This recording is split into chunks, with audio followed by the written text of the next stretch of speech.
Hello, everybody. How's everyone on this Friday? It is a pretty nice day here. So, it was really, really stormy yesterday, but it's good today. So, first things first, I've been missing for a little while. The main reason for that is we had a whole bunch of stuff to handle, but also just a lot of different things changed. I got a new computer, which I had to set up, and had storms last week, which knocked things out. I got my vaccination, which made me feel sick for several days. It's just like a bazillion little things that messed up a whole bunch of weeks. But I'm back, and everything should be set to where we do not have any other delays. There's one week off in April where I'm just going to be off because it's my birthday that day. It's April 23rd. I won't be doing, but every other Friday we should have a new episode up, and hopefully we can stay consistent with it. Let's push to our live. So, the other thing about the change because of the situation of my computer, which it was very funny, I moved my computer over, right? And I was like, okay, well, I need to get some stuff done on the battle system so I can be ready to just start working on a battle system today. And that's not happening because it was on a hard drive that I couldn't hook up to my new computer yet.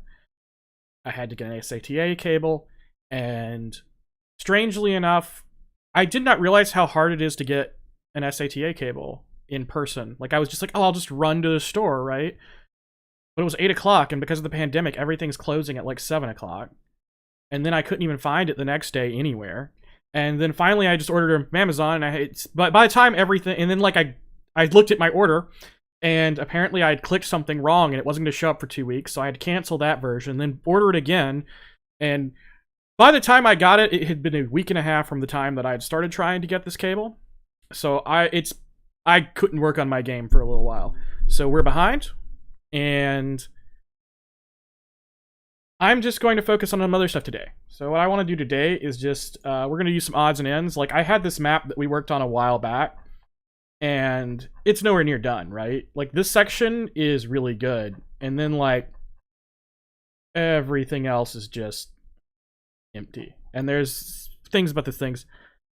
I'm using the MV tiles because I really liked the MV Trinity stuff, and there's just more variety right now in MV.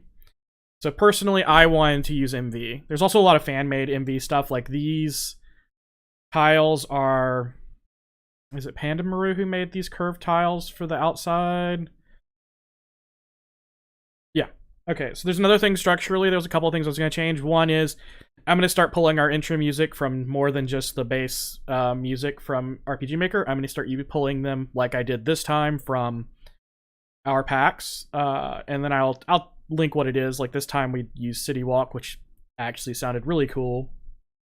Another thing is I am going to take a few mental breaks during the stream. So like every 30 minutes, what I'm going to do is I'm going to like highlight some cool stuff from the forums that I think is neat.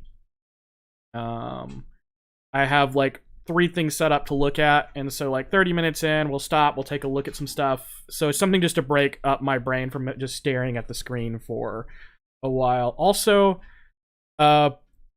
just because this is the first time I've used this setup since I've set it up, if there's any audio issues, tell me. I did have to reset up all my filters, so there may be some issues. If there's not, good. I did do some audio tests, but it's never foolproof, right?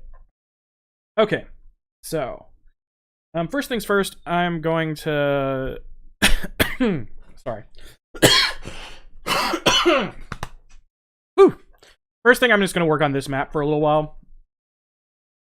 So I did something here that one of our blog tutorials say not to do, which is I just use specific trees. I don't like using the tree auto tile. I don't really like it, even though I've seen some edited where the edges are like cut. I'm not a huge fan of this. I think it's fine, like if you want to use it, but for my own personal style, I'm not a fan of that auto tile, which is why I go with something more like this. And the main reason they said not to do this, and I kind of agree. Oh, thanks, Wrath. Just wanted to make sure. I had to get like all kinds of things. I had to get a new audio cord because my mic wouldn't reach my computer from where it was. So it's been a ordeal getting everything set up with my new computer. But it's really nice. I no longer have to lean way up into the screen to see the chat or enlarge it, because I actually have 2 large monitors now instead of one of them being a tiny laptop monitor. And also I have glasses now. That helps. I'm not nearly as blind as I was. So, but yeah, one of the reasons they said not to do what I'm doing here, which is use all of this, is that like you need more variety in trees. And I think by adding in this one big tree and then like mixing it in with all the others, I think it looks fine. I think it looks good. I think it's hard to like completely block stuff off with it. Which is why I'm using, for blocking off things, I'm using more of like cliffs. I think that's easier to do. But anyway, that's my reasoning for why I like to do things the way I do them. You know what? I wonder if... I'm just noticing... Let's see. This is not a... I was hoping this right here was on a... I could probably cut it, right? Like that little corner, because you see how like these don't have a good corner? But if I put it here, even on an excess... even if I put it on like a different layer... Like I was thinking, hold on, let me click over to what I'm working on. Even if I like clicked over to a new layer, it would like roll over the water. But these were originally made for MV, so they didn't think about that. But I might edit that at some point to grab those corners. Then again, that once I put the actual waterfall things on, it may cover those corners anyway. So, the purpose of this map, this is, you come in here. This is the beginning of the first like actual dungeon. In air quotes there. You come in here, you hear a scream, you move to here, and meet your first extra character. And then after that, this is kind of like the whole tutorial part right here. That tells you how the battle system works, so forth, so on. Then you're going to move over to here in order to move to this map over here, which still needs some work too. So that's probably something else I'm going to look at this time. Where is the... There we go. It'd be nice if I named the maps that I'm editing. Hold on. Let me do that. You know, this is the thing that everyone should do, is name your maps.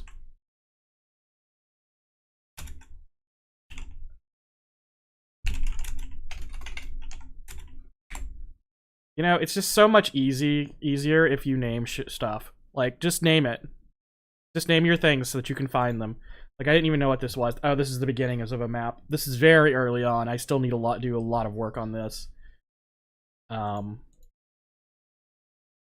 this was all just put here as a placeholder until I could find what I was going to do, because the building actually goes... This is like second floor, and I need to like build the whole building underneath it, but this is a balcony area. And then I needed to do like actual cliff sides and like stuff like that. Name your events. Yes, hold on. We're going to get into that. Naming your events. Always name your events. Also, this being added to MZ is so cool. I really like being able to find my events like this. But yeah, that's like you were talking about. Name your events. I also put them in a specific order through number. And I know that not everyone does that, because like if you're making them as you go, it's hard to like get them in a specific order. But I always start with one parallel up in the corner. This is like a thing that I put on every map, even if it's doing nothing. I may leave it blank, but I have it there in case I need it. In a lot of games, though, like you have something parallel running anyway on most maps. Then I have a certain number of like blank events that are used by other events to just grab them and use them as characters. I need to shut off my Steam alerts. Give me just a second. Let us disconnect from this.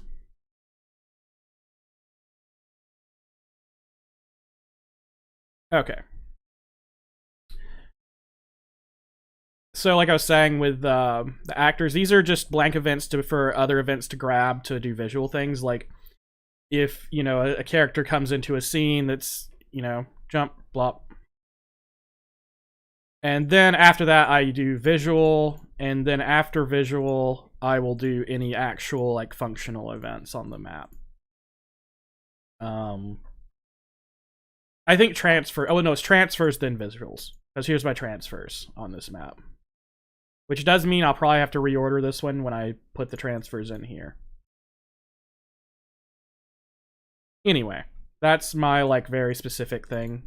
It wasn't really a question from chat, but I'm gonna pretend it was so that I say I answered something. Does anyone have any questions from chat here about anything? Literally anything. I'll ask about. I mean, if you want to ask me what kind of sandwiches I like, that's fine. I just need something to talk about while I work on this map, because I don't want to just sit here and... So here's one thing that I've always noticed that's always like a pet peeve of mine, is like trying to find a way to put a bridge onto a map. Does anyone else find that as challenging as I do? Like, because with a bridge, you have to have a section that's pretty straight. And I tend to really not like straight sections of water. It bugs me a little bit.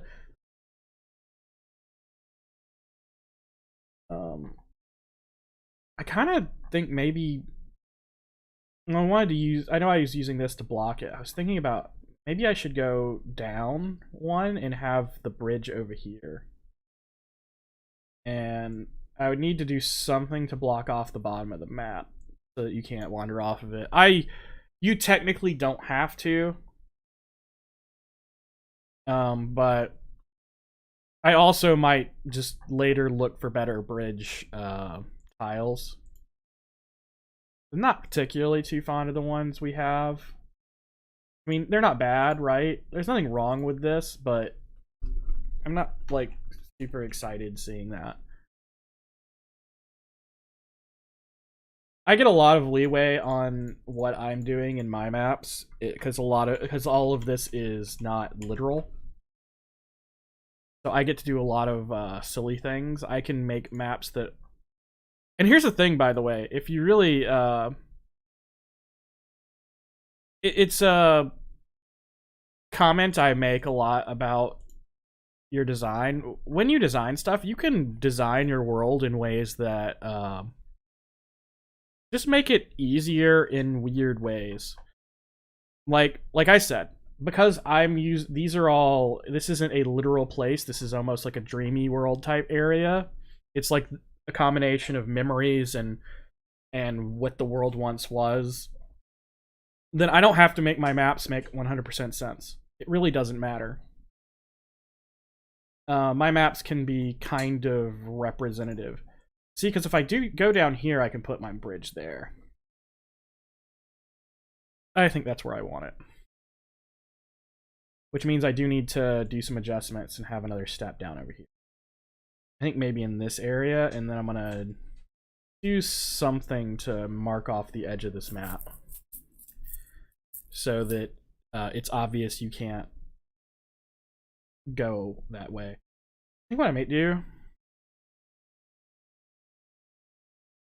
Oh, like a bridge that's overlapping like a walk under? I know I've seen some plugins that do it, like a walkover. I want to say Visistella has one. Generally, I'm just like, in all situations, it's just like, oh yeah, Visistella has that. You can do that with Visistella. All right, so I'm gonna have the walk down like over in this area, and what I'm gonna do is have this cut like over here. So one of the ways I do mapping is that I start by just drawing rough, like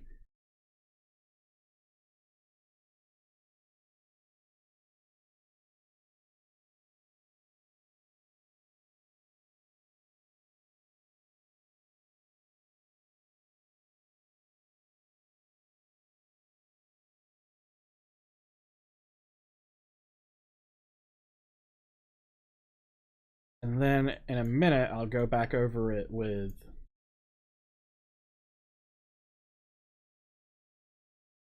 Okay, I don't really want a tangent here. Tangents are annoying. And if you do not know what I mean by tangents, what I mean are when two things like run directly against each other. Like it would look ugly for this to run like right up against it. So it's better to like, I think what I'm going to do is curve. That way it doesn't, it is still a weird way that it all is overlapping, but it's less weird. Let's do some.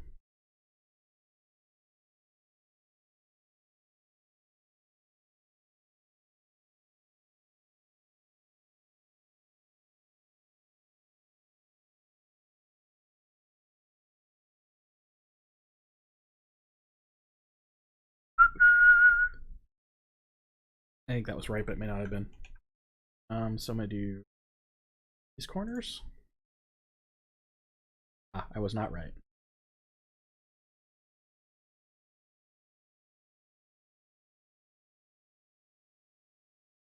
Yeah, you can do it that way too. Two tile sets, one where the passability is different, and when you walk over a certain area, it switches which tile set you're using. It's like it works, but it is not ideal. It's kind of just, you know,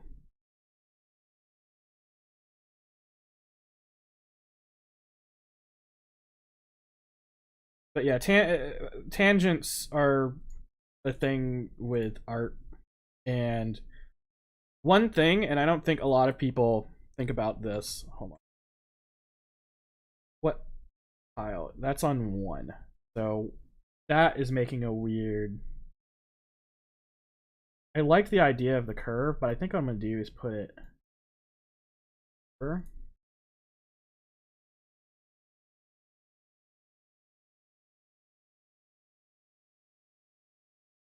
And then I can use.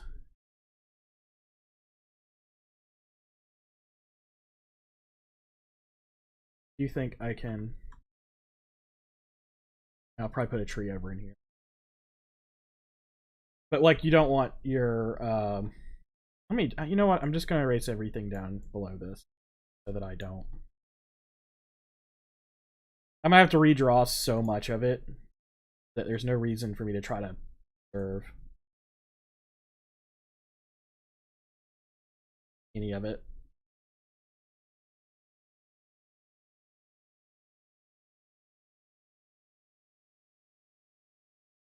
So what has everyone done the last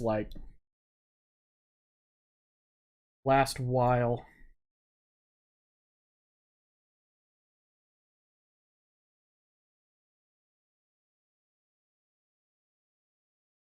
Okay. Now back to making this line make sense.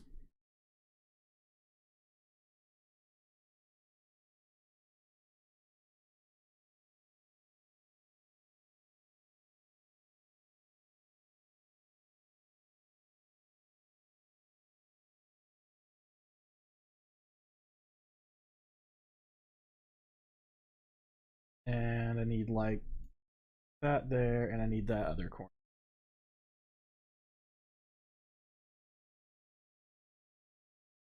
Okay.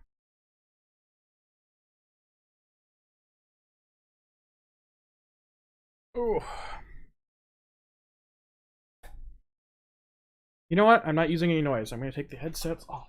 Not need to wear a headset when I'm not doing anything that makes noise. So I was thinking about it, and I was like, you know, I could just run like soft music in the background, but I think it's like from like packs and stuff. But I think it's like so much trouble to curate ones that go good as background music. Like just finding ones for intro, because like for instance on the intros that I do, right? I don't want to have uh too much, like, what's the word I'm looking for? Okay, I'm putting these all on 3 and 4, I think.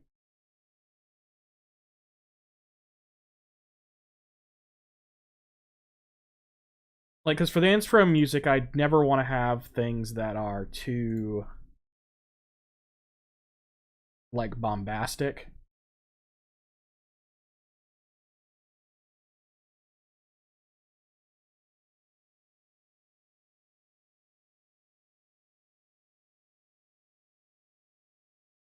Also, another thing, I don't know if people like other people do it this way, but one of the things I do when I'm working on these kind of things is I place everything and then start thinking about and then I the same thing I did down here, right?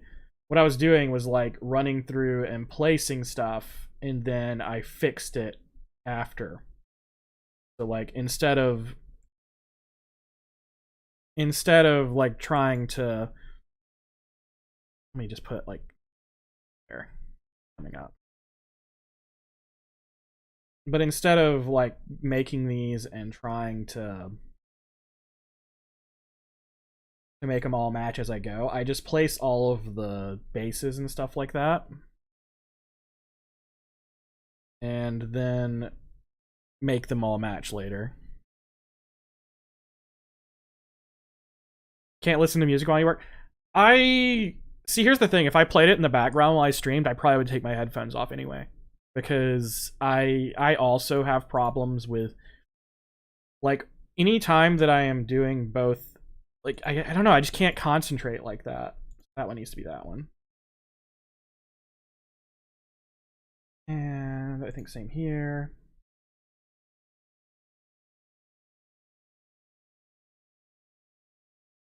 All right, this needs to have this here, and then jump up one level and put. I already on my 4th level. Yeah, I was on layer 4. That was the wrong way to do it. So this should be on layer 3. So back to layer 3. That should be on layer 3, and then on layer 4 should be this. Should be able to do the exact same thing. Throw that under it.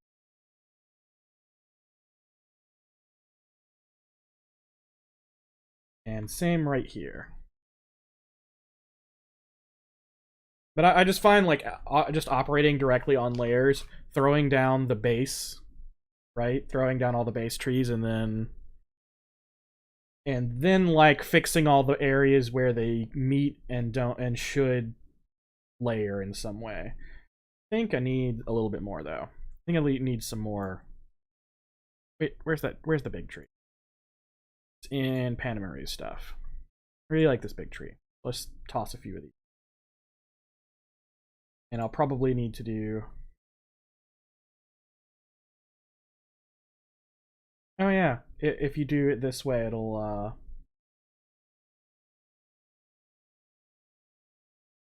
automatically attempt to. Nope, don't like how that one's sitting. And put one. And we need to fix the layers of that one. Nope. Okay.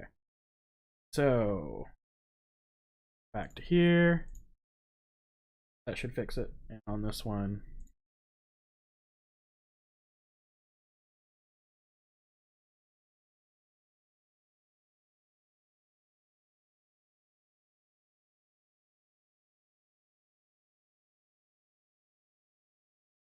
I don't know, it feels like something like it's not.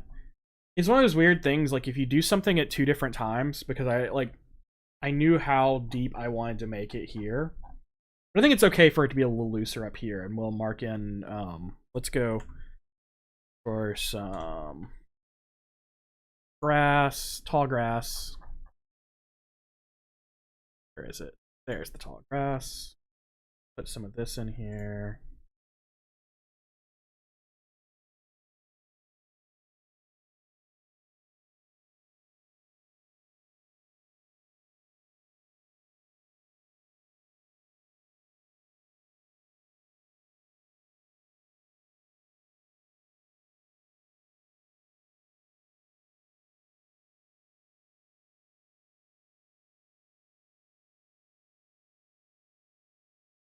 And let's add some flowers.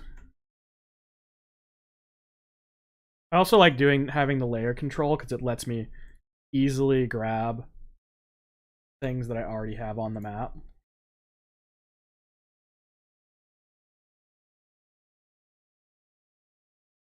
as opposed to normally you couldn't, like, if you were not on auto, it would be hard to grab these flowers and stuff, and you'd have to go look for them over here because they wouldn't layer correct,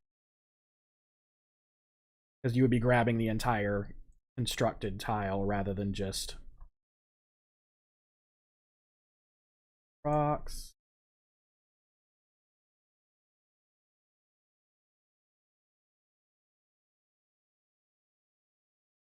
Where am I on?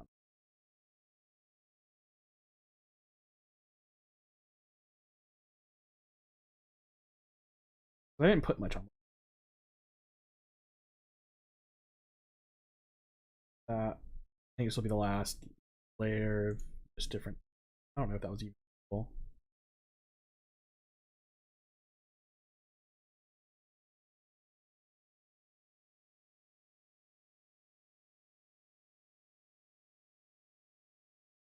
Pretty good. All right, things you should never do. Never map zoomed out, but zooming out is a really good way to see if it looks cohesive with the rest of the map. Because if you map zoomed out, you run into the problem of, like, things are much bigger than you think they are in game, right? A giant NPC on the map. Like a moving NPC? Because I think if I was going to make something, like, really, really, really big, what I would do is you could make a giant sprite sheet, and to do the eventing for it, I'd probably do something like take the Visistella region ID thing and put it on, like, underneath every bit of it. The only problem with that is then you can't move the NPC for interaction. I do wonder if anyone does anyone have a plugin that activates the event when you're within a certain proximity of it? Because I think you could do that with, like, a really giant sprite, right?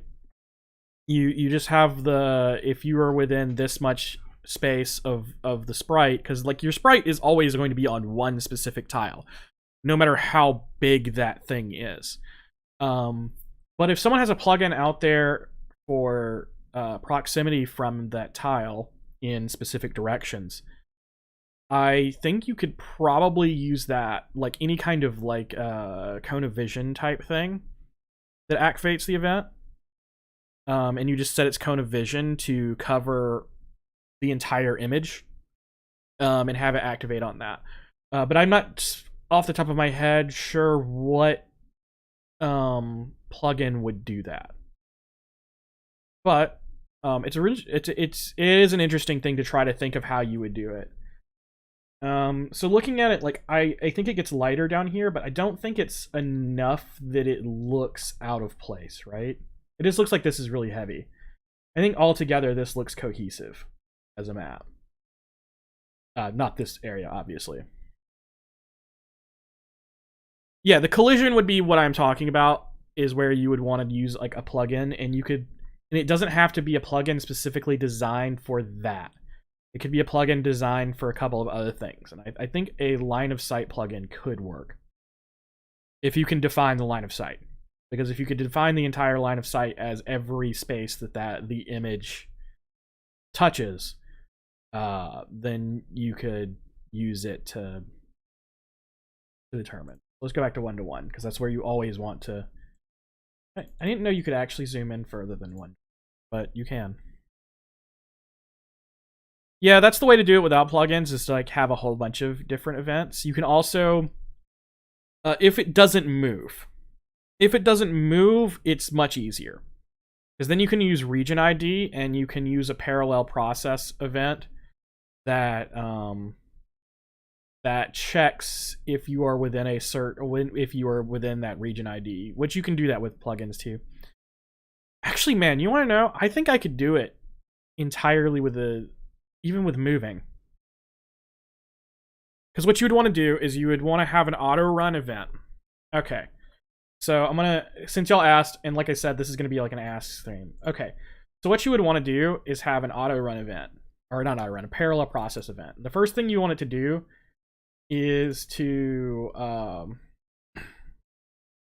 So it's, where's that one thing? Get location info. Get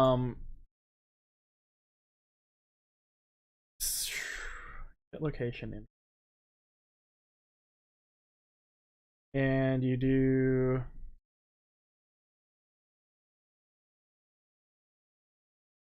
designate with variables. Oh, designated by character, player. Am I doing this right? No, you would need to do it with, it's not get location info. You would control variables, and you would take and you would go, you would dump the X and Y, wait, character. You dump the X and Y of your character into variables. Then you would dump the X and Y of the event into variables. And then you would use math to determine whether your character is within the the bounds of the event. It's a very bizarre way to do it, but like you could do it that way. I think I'm 90% sure that would work, and then have it like flip a switch that starts the actual event, or just have the event in the auto run. Just have it turn on a switch and go to a second page, and have it work. It would be challenging, but not impossible to do that way. It almost makes me want to try it, but did all of that explanation make sense? Like the idea of just dumping X and Y, and like you would then you would put like conditional branches in for if variable, or you'd put another variable which is like the X of your character minus the X of the other character, and then you would check if that number that you get out of that is within the right amount of distance where it would be hit by the event size, and then you would do the same thing for your Y, and if they both are within that range, it would indicate that that character is touching the image of that event. And that's how you would do collision. It would be not the simplest thing, and I'm pretty sure there's plugins that do it better, but it would work. It is one of those things that makes me want to just like try to do it on purpose and like release it as a tutorial or something like that. All right, I need a flatter area. I need to create a place to step down over here, which also means a lot of this over here is going to have to change. So, because I'm going to need like a broken path that comes down here. So I think that this path didn't have something. That's why I have opted. I don't think it has like the sorry. I am having issues with slight cough, but I'm fine.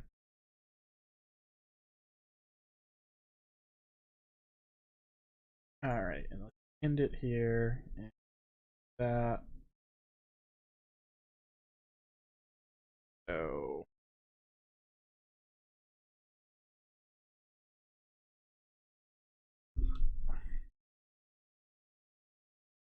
Yeah, it's not too difficult. There's a lot of things that are entirely doable, but you just like don't think about it because it's never something you tried to do. But I think that you could pretty easily do that. Okay, here I have a concern. I think that I can do it by doing this.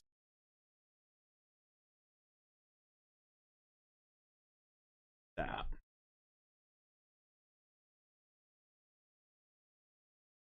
Always looks wrong and I hate it.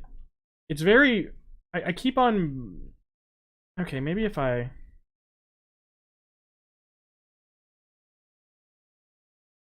I feel like there's something I need to do with these to make it always look better.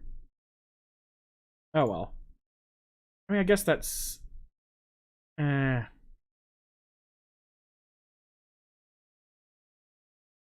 I want the green, or maybe this one.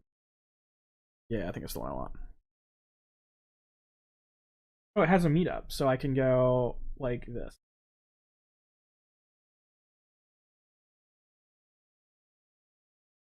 Doesn't quite look the same, so I'm gonna go.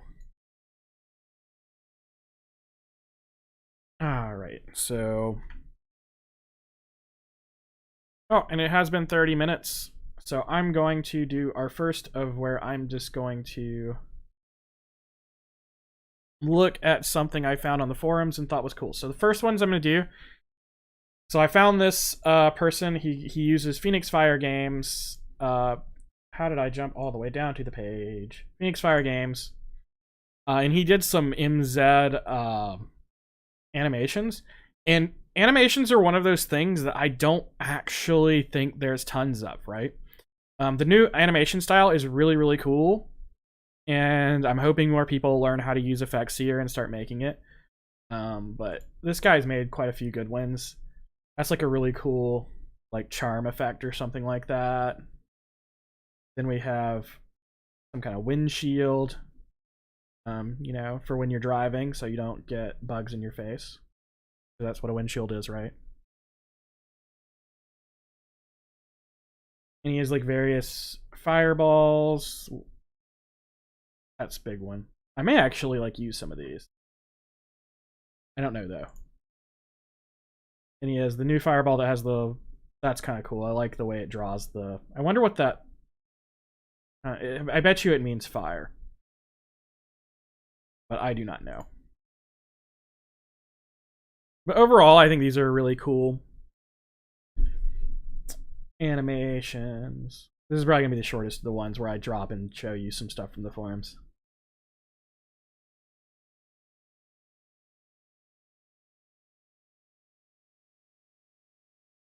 Yeah, doing a show picture does work. And then I think there's ways to test if you touch the things. He really likes, I've noticed, is like, because here's another one with hearts. He likes these hearts and also like leaf almost shapes. Because this kind of looks like a 4-leaf clover.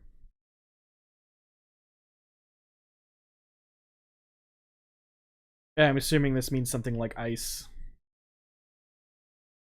Or he doesn't know what he's doing and it spells who knows what.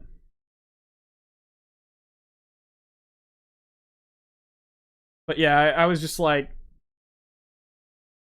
oh, that one's loading really slow. Let's see after it finishes loading and starts over. That probably was just, I'm sure the actual one looks really good, but that's just like a really bad GIF.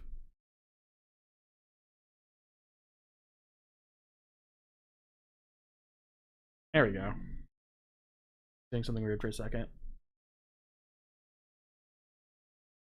But yeah, these were really cool. I was just looking through and I saw them. He first did it like first one he put up in August. I think he's been updating it every once in a while. He last updated it in February. Or just said something.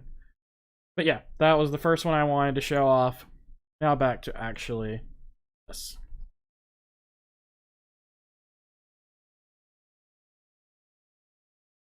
All right, so that I need to fix that too. Oh yeah, I can just grab.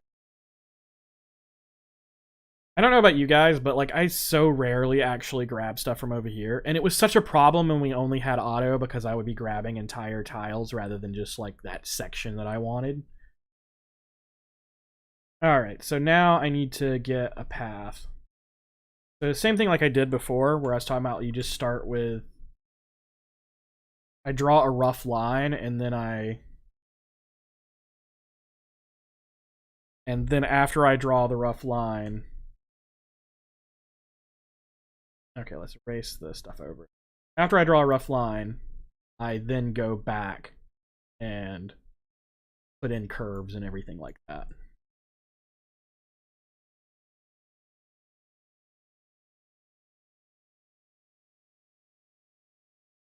Yep.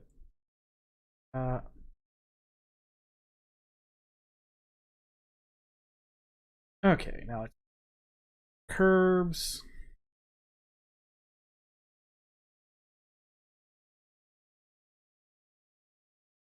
And then I need to do like make it like broken like it is on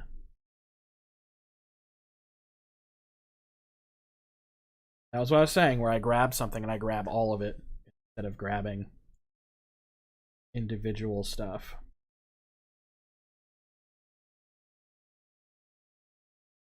And then this little end. Okay, and I was making it look like the path is kind of old. So I want to have, let's, some breaks.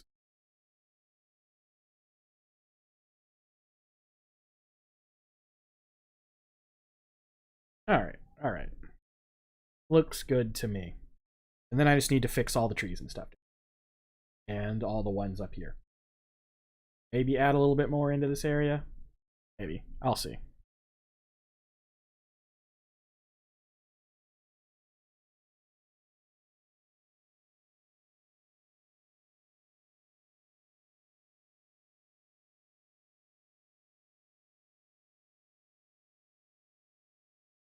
Okay, so I don't know if there's a way to fix that. I think I need to erase that part of the tree because I don't think I can go behind that with it. Because this wasn't made for MZ. I would need to go through and erase parts of it and have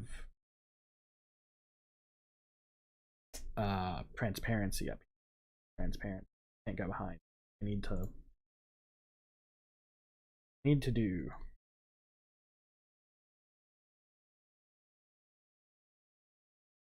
Erase the one below. That one should be.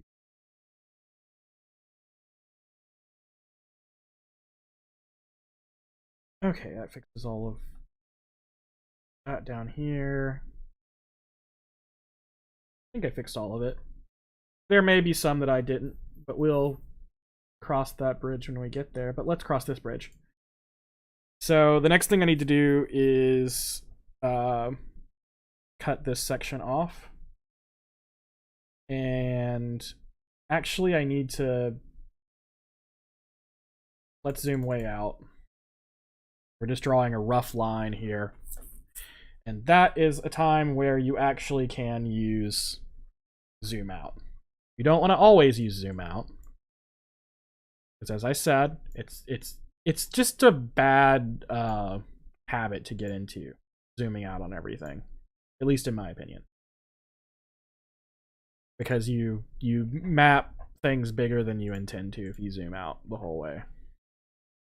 Yes, technically I have that. I could have used that here, huh? Do I think that tree being added back in will make it look better? I do. Let's go back.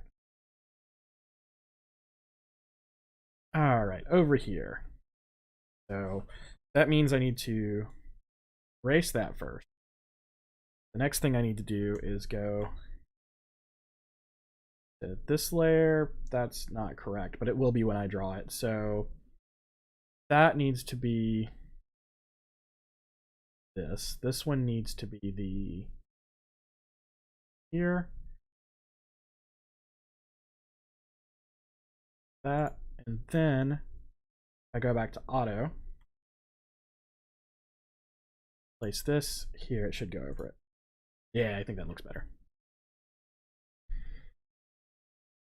Any more questions? I really liked actually that question about the large a large character sprite, because it's one of those things that like I've never tried to do, but now that I'm thinking about it, I kind of want to, even though I have no purpose for it.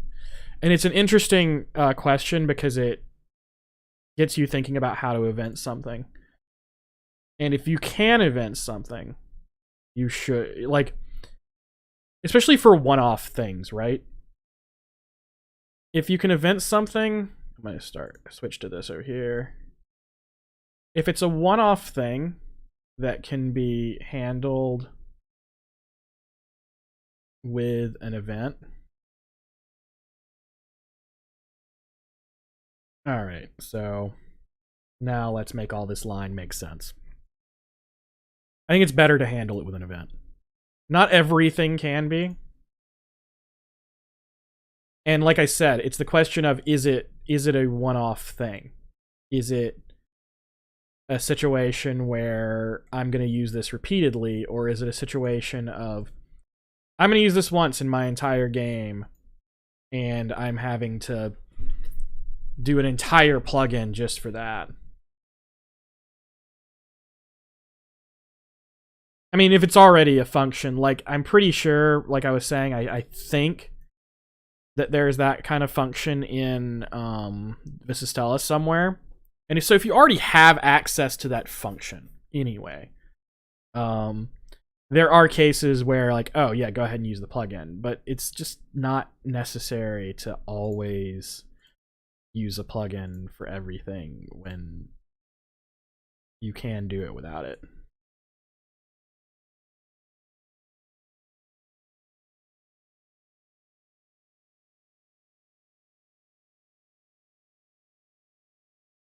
Okay. And a bunch of these.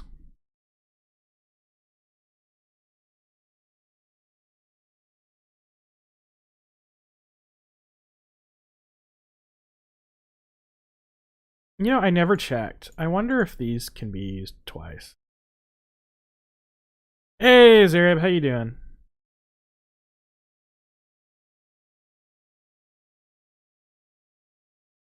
And I'm gonna curve this up a little, like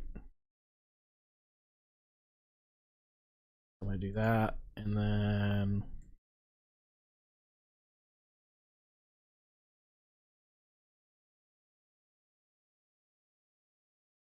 okay, I think that looks better.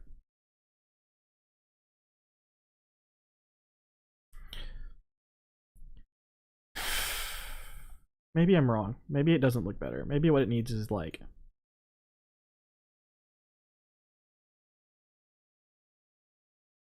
yeah, that's good.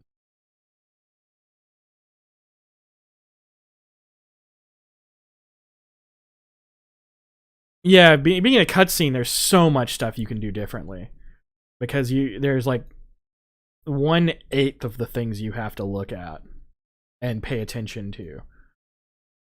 Like a cutscene is an entirely different story, and you can just it really doesn't have to work in the same sense that it would otherwise.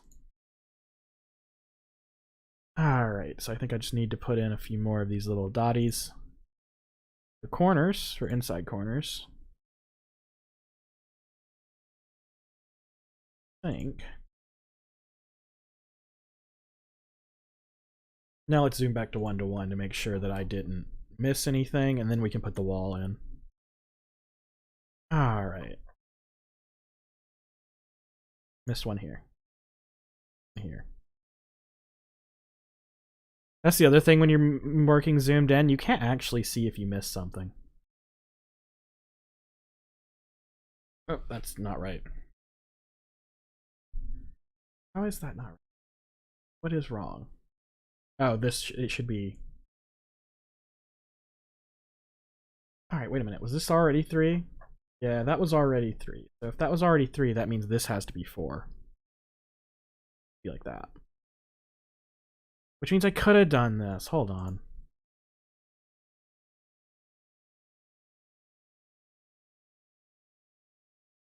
I don't know, that's still tangenting weird. Let's do some control Zing. There we go, I think that's better.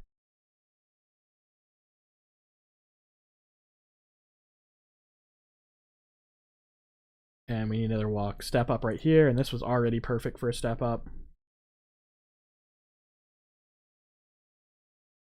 Okay, so this is 4 tall, so I should just... Alright, this is the same situation we had, like, in that other area. And you do that, and then go over it with this one.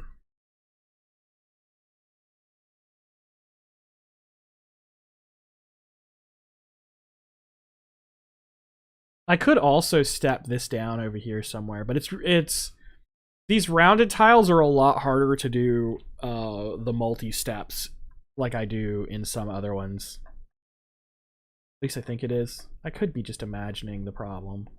I think I am. Let's try to do a multi-step where I can cut these down a little bit. Okay, so it's 3 high over here. So let's step it down, like in this area, right?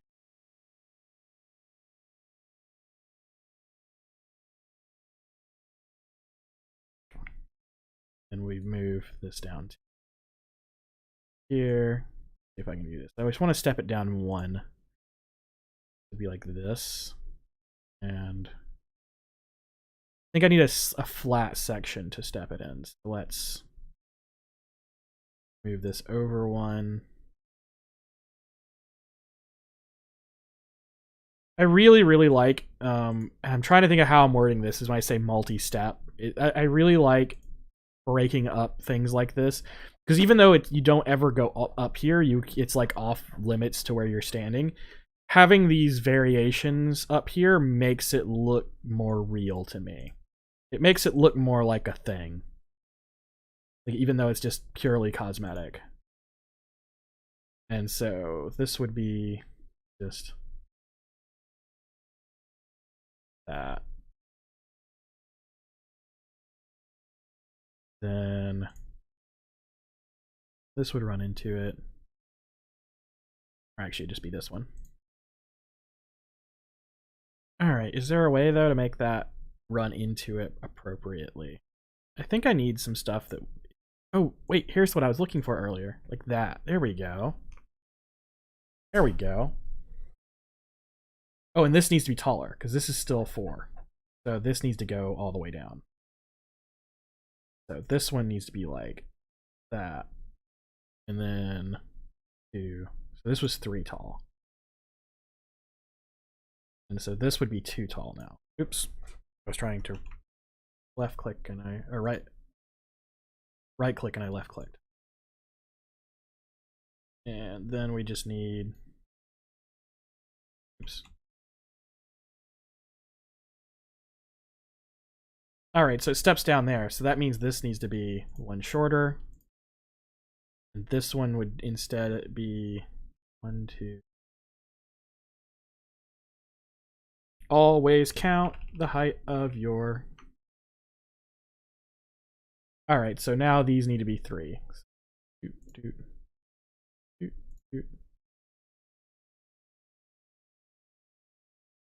Yeah, I like that. Yeah, put treasure chests up there. That's mean. I've seen games do that every single time. It just makes you think that there's a way to get it, and then there's just not. I need an area that's 3 wide, I think, up here to do. It's just rude. This is really what it is. Because I need a place to put another cave entrance. That's where we're going. Okay. The one thing, I wonder if it's on all of them. That's not what I'm trying to do. No. I don't know why I'm trying to control plus. That doesn't work in this. Is that it has the shadows built in on this. And I may want to go into the... I kind of want to go into the file and see if I can get rid of the shadows on that. Because I think it's not really working for what I'm doing. Like, if I want shadows, I'll manually put some shadows in. And I don't think I'm gonna use shadows like that. But I can edit it. Being rude. Yeah, just put everything where no one can get them. I mean, the thing is like, I would actually argue it's funny to do, like, if you do it as kind of a joke, and it's obvious that it's a joke. I think you have to, like, set it up as obvious as it is a joke. But in general, with maps, one of the things I suggest is that people actually always should be able to read your map and understand what they need to be doing. So, like, to me, it's okay. It wouldn't make sense to me, right, to do that kind of stuff, because As a joke, it's funny, but in reality, it's just making your map not as readable as it should.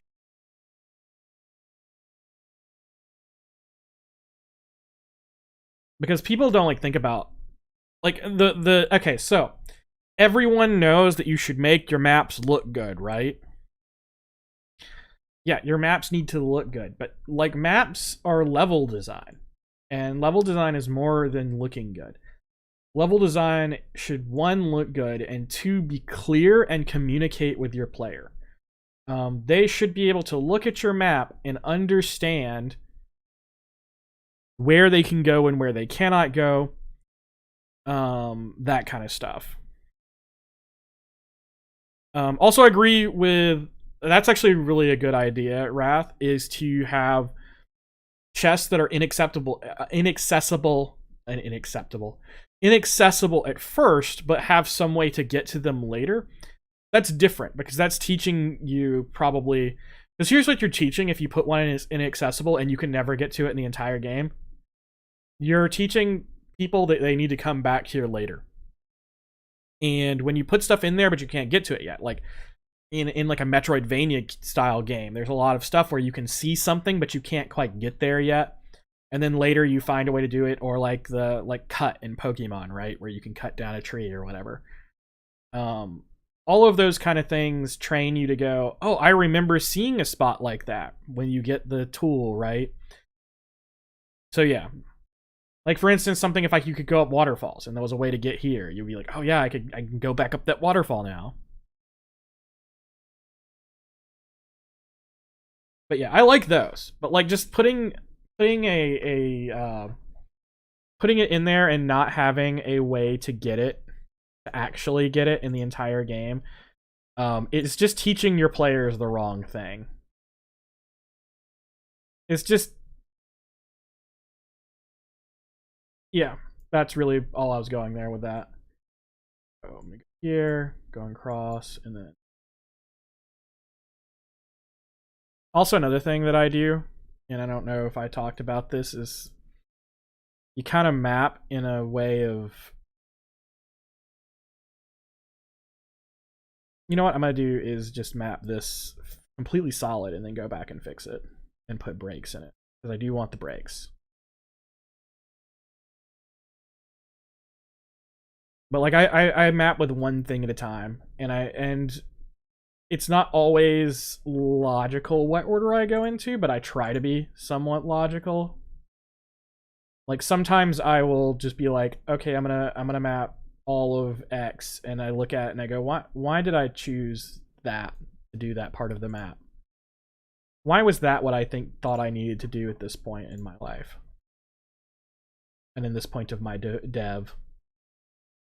Alright, so that's the other corner. Alright, now let's connect.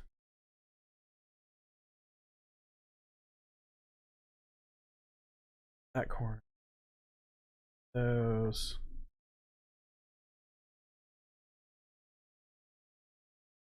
But it can be easy to accidentally just bounce back and forth among different things, and then in the end you just suddenly realize that, oh, that was just a pain. It was just a pain to do it that way. Alright, and here's where I have learned that I have made a pain for myself. So to make the bricks, I need a section at least that big. Or I can like make a break. I can do like this, which may be where I need to put some breaks in.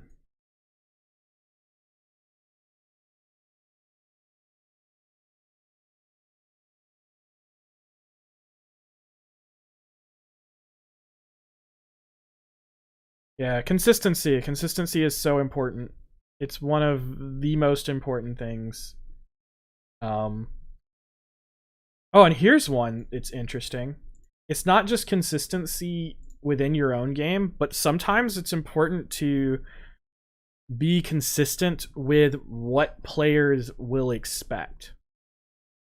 Because there are times where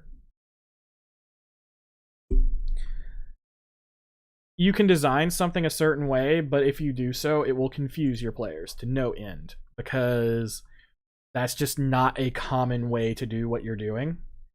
And you have to ask yourself, okay, is this the common way to do what I'm doing?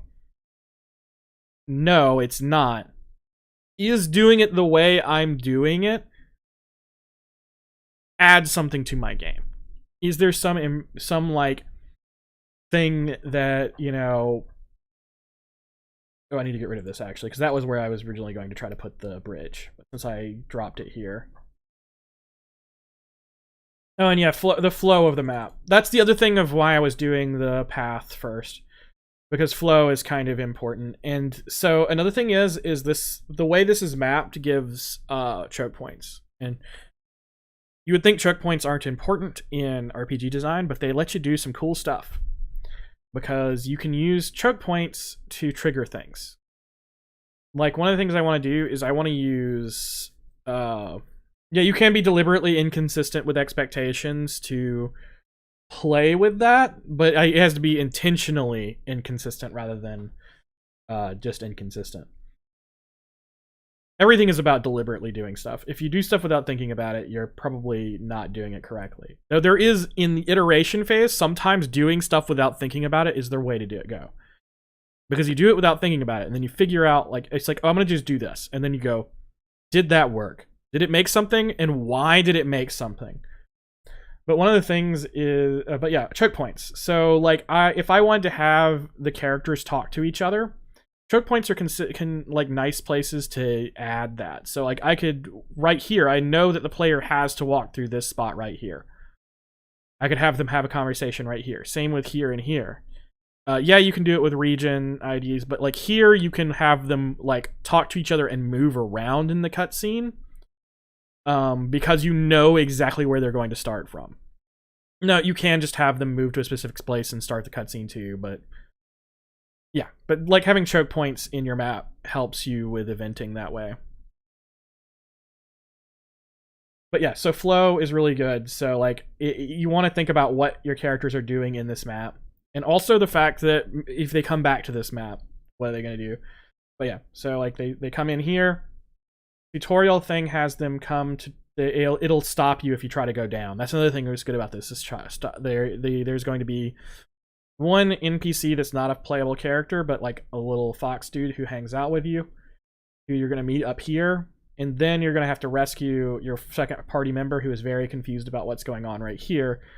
And with this choke point, I can make it where if you go here, the fox tells you, hey, wait, no, we heard that person over there.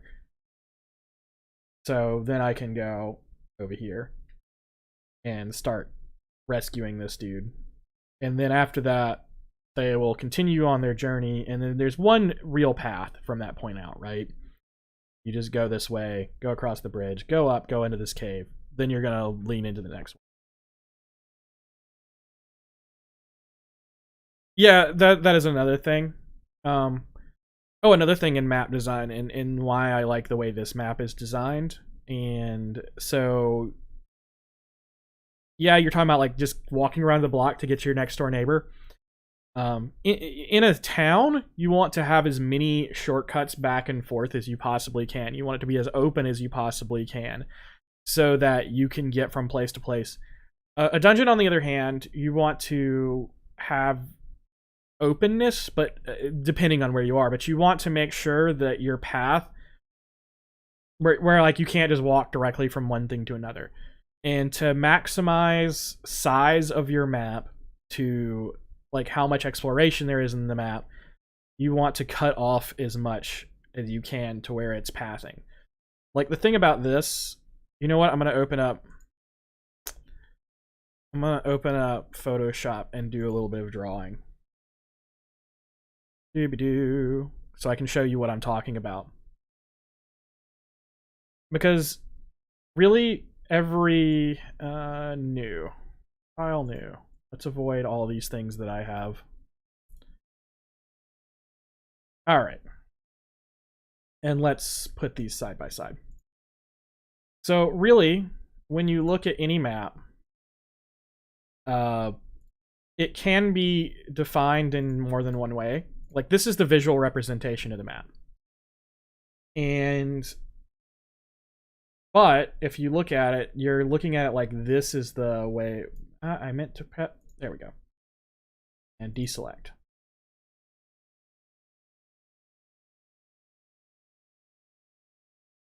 Okay.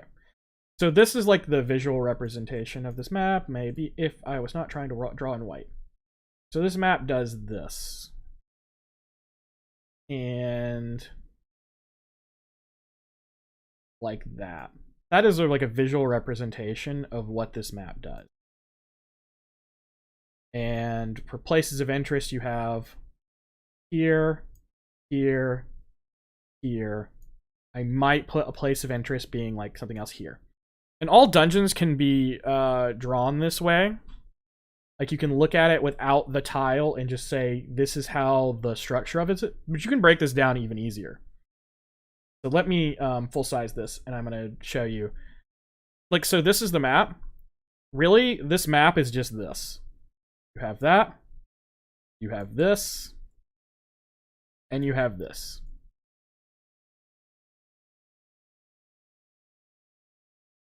That's it. That's all this map is. And everything can be determined by placing your places of interest. Let me even simplify it further. So, you have 4 places of interest. And now just draw lines between how you can connect each of them. So this one connects to 2 places. Like it can go here, or you can go here. And this one you can go here. That's it. That's the simplified version of what this map is.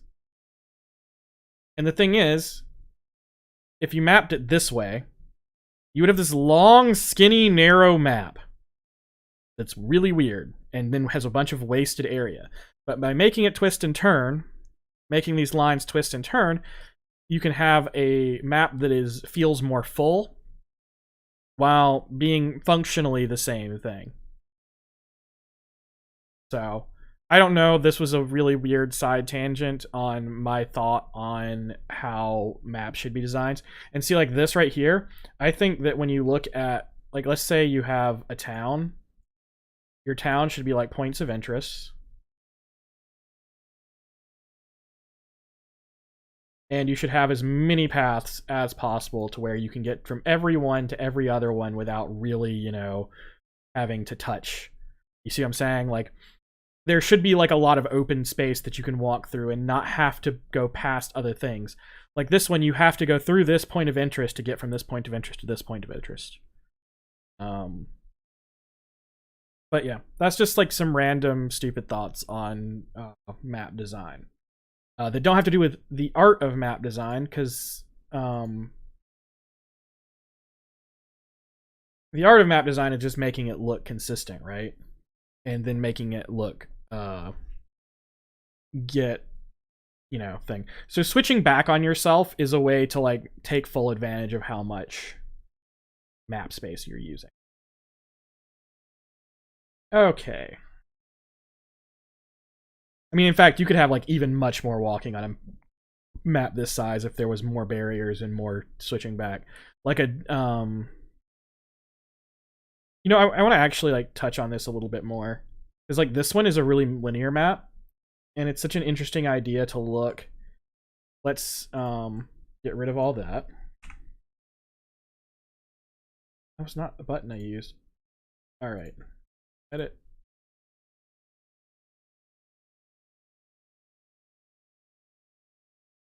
All right, so this map, I'm gonna zoom way out.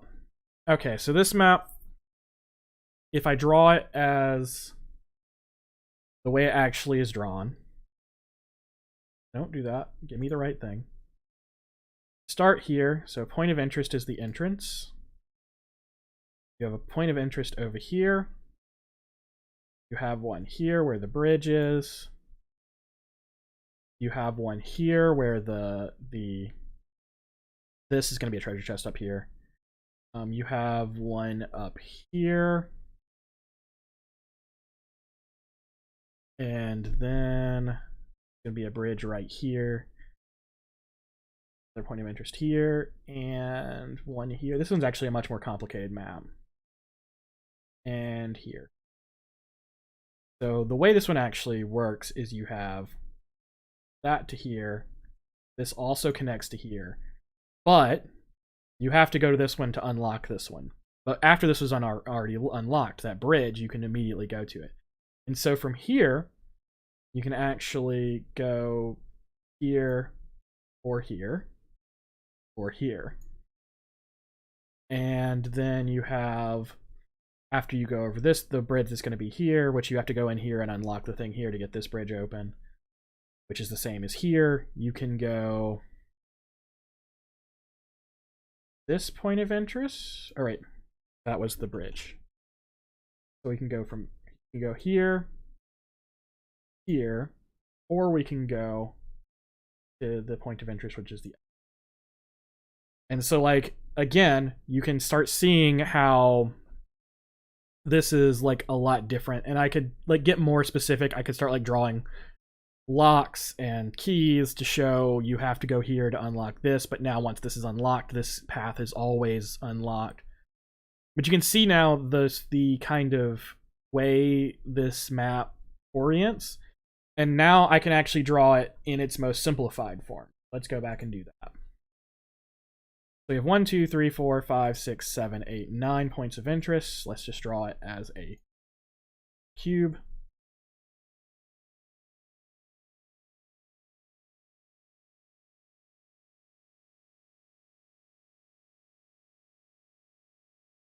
But I find this really interesting to think about how, so this path can go here, or it can go here. And if this is that one, so that one has 3 locations it can go. So it can go here, here. Okay. I'm gonna do it the same way I did the other one. Actually, I should go like this. So this one has that. This one connects to 3, so it goes here, here, and here. And then this one also connects to 3. Here, here. And this is like the most simplified version of how this map actually works as a functional thing, as opposed to a visual thing. And you could actually map it this way. You could reconfigure your map into a cube. You could reconfigure your map into a long string. It doesn't matter because functionally it will always be this if you unlock everything in the same way. And like I was saying, you could like be more exact by, you know, let me get 2 colors. So, I don't know what. Let's make this in red. Give me a 1.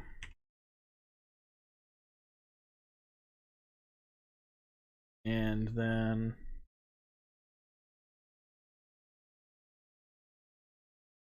a green.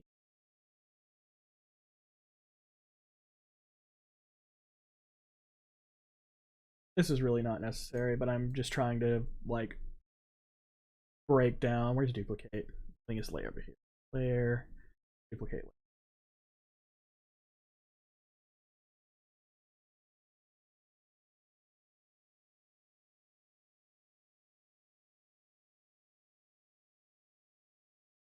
Okay. Change the color of this to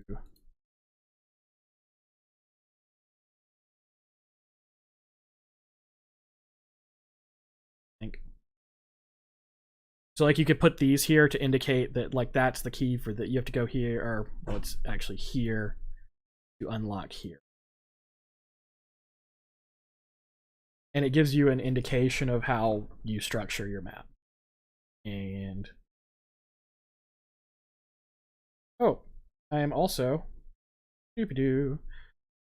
I walked right through like actually talking about the next thing. So, okay, when I decided I wanted to highlight some people's stuff that is on the forums.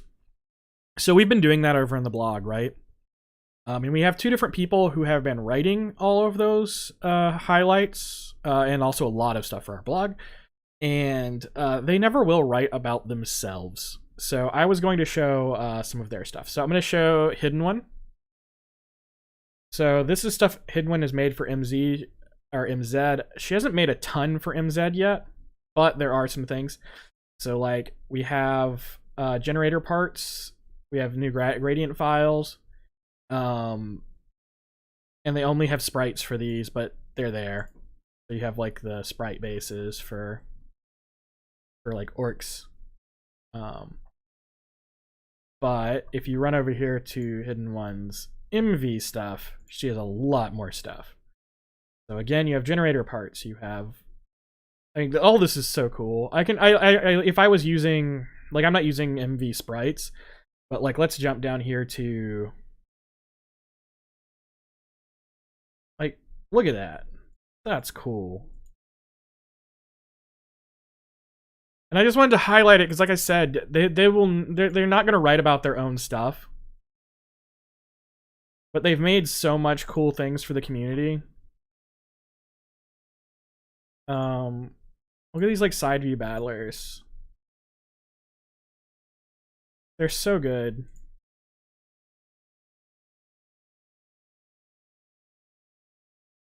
Like there's enough you could probably make. Ooh, I want to see the Minotaur one.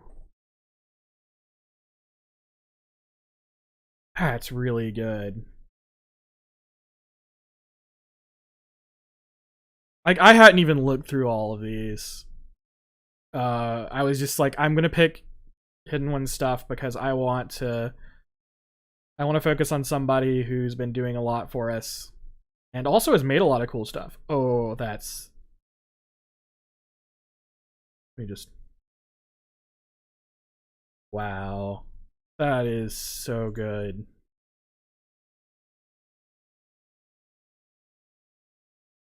I did not realize she had made all of these. Wait, the jackalope. I must have missed a jackalope. Doo-ba-doo. I was just busy. I am so astounded by all these side V battlers that I did not know existed. It almost, it's like it makes you want to switch to using them for. Oh, here's the jackalope. Oh, that's wonderful. And this is enough for like an entire small game, right?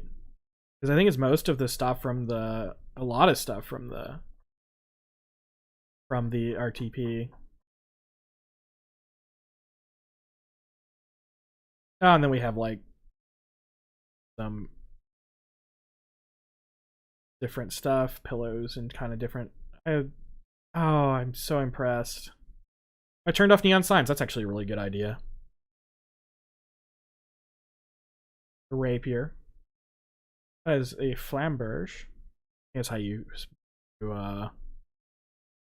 say that.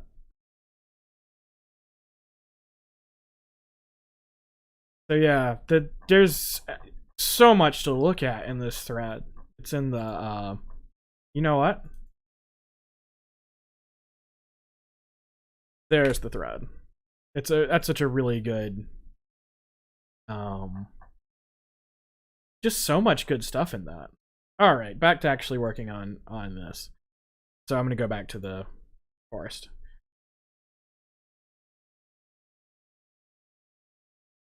All right, so I think next thing to do is to add in trees. So our trees, we want to have this roughly the same density as like here. I'm gonna rough it in, zoomed out a little bit, and then zoom in to finish it. Let's start by just placing a few of each type.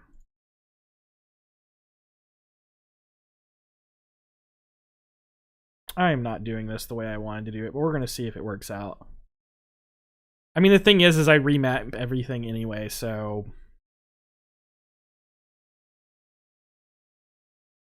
All right, so if I put, oh, that's not looking good. I don't want it to. Alright, so I need that to overlap this way. Alright, let's try from the beginning here. I take.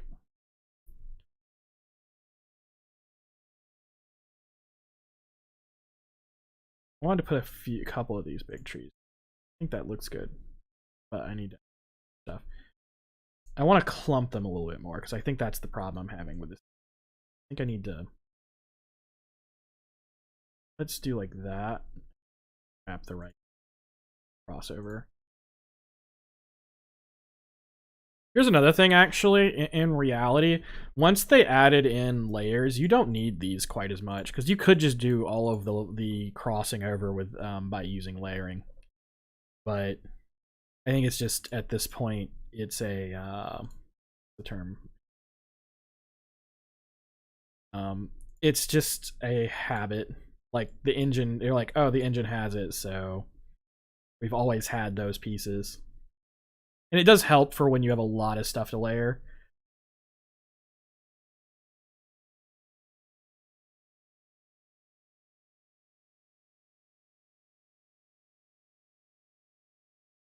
Alright, now let's add in. Let's switch to doing actual layer. The layers how I want to.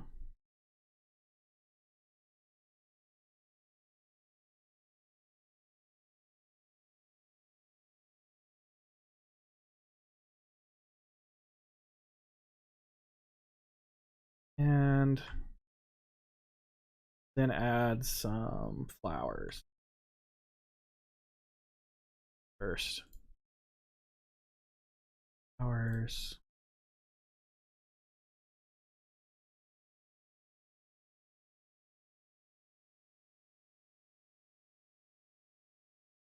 Fuck. Somewhere. Alright. That little area gave me... I liked doing this area because it was so small. It gives you like a really easy time of it. I'm gonna move this tree. Alright. Doing the thing where I didn't... Okay, so I need to go take this.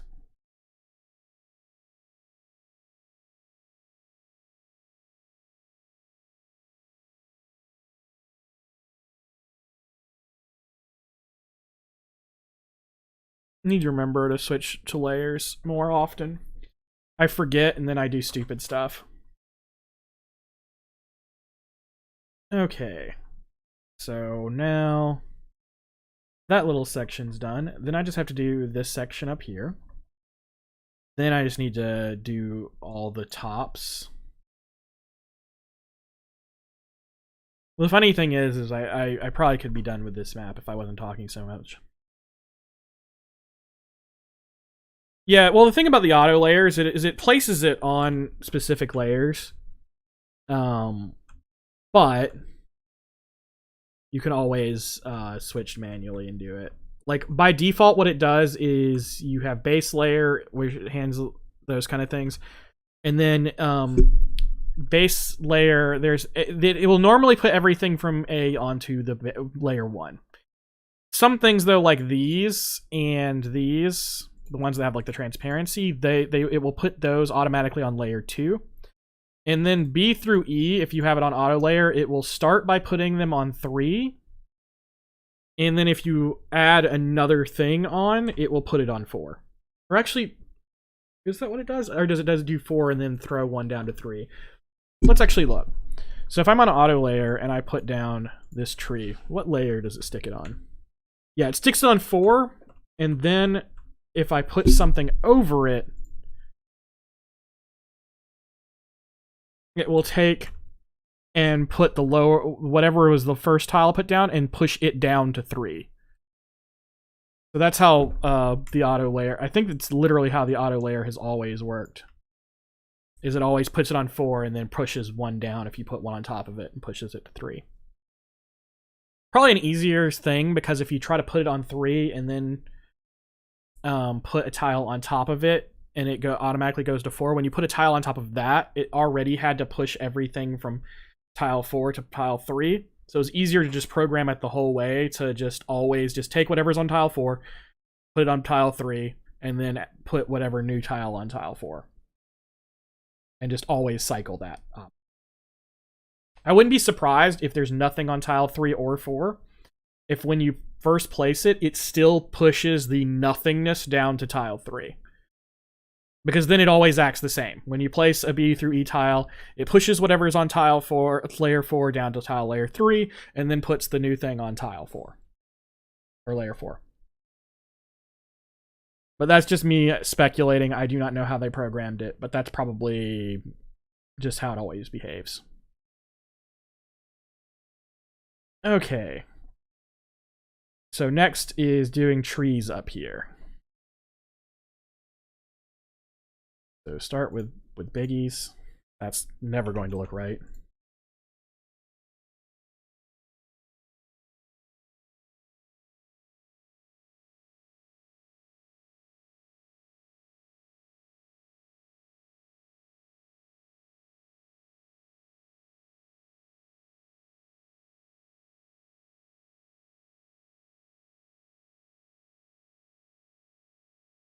Right, and then put, yeah, I need like one more like right there.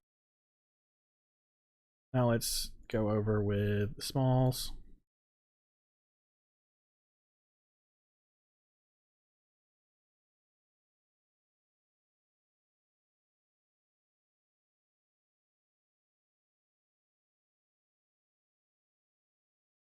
And then let's grab some of our super bigs. Don't ever want them to layer like that. I say that and then can just do it again. I just don't like that one there because it's the way it's layering with other stuff.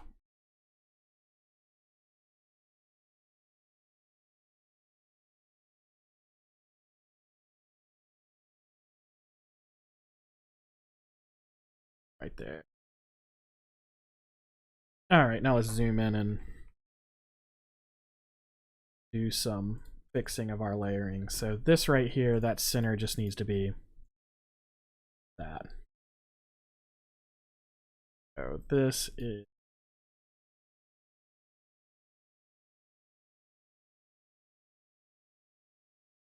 this technically I wouldn't have to change, but it's easier to go ahead and change. Their layering works fine.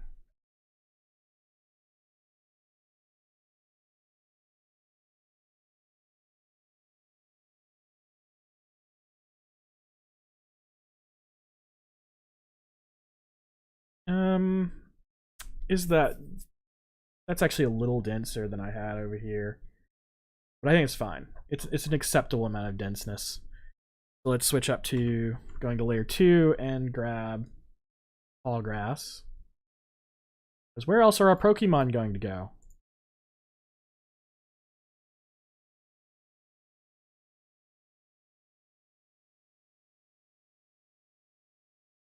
I have not played Pokemon in a while. I tried Sword and Shield and I just couldn't get into it. And I don't know if it's just that I'm burned out on the series. Like I think there are specific complaints I have about it, about that specific version of the game. But anyway, that is neither here nor there when it comes to making stuff in Zed.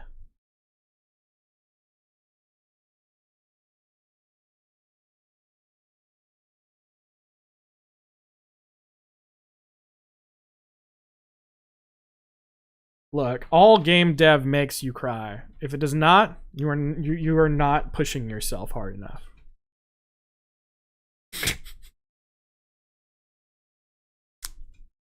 I was just. I've been told that's not healthy. Not what I mean. You know what I mean. I don't mean it should literally make you cry, but I think that if you're not getting frustrated occasionally,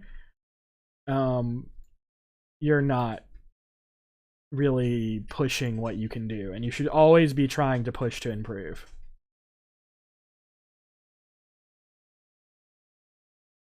And if you're pushing to improve, you're going to get frustrated. Like every hobby that you do. It's like Dark Souls. I do not like Dark Souls, you are right. I'm getting called out for saying it's like Dark Souls. No, but it is in the sense of like,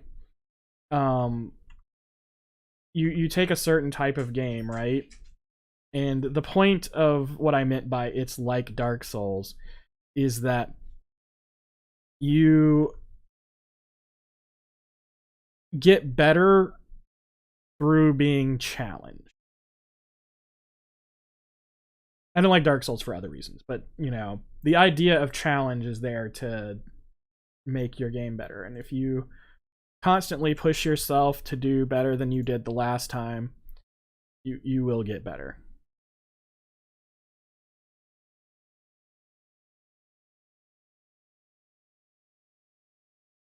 I think when I remap all of this, because I'm an idiot and I tend to remap stuff, I do.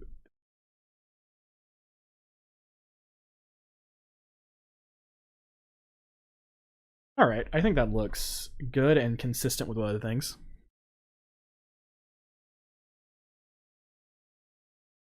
And just like life, sometimes you cry. That is true. It is true.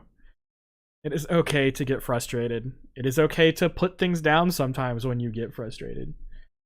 But I really do believe I'm 100% behind the idea that if you are not getting frustrated making your game, you're not challenging yourself. Okay, so that still looks consistent. I'm not sure if it's perfect. It's those things where I'm like, I'm probably going to like fidget with it a little bit.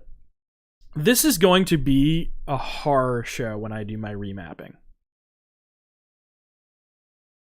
But it'll probably just be that this won't look like what my other map looks like when I get done. It will look slightly different when I do the remap. So the other thing I need to do is like, I need to remap this section over here. I need to put all the decorations on all the upper areas.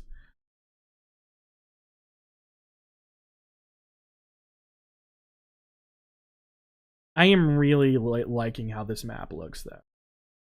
Really, really liking it. I think it looks very good.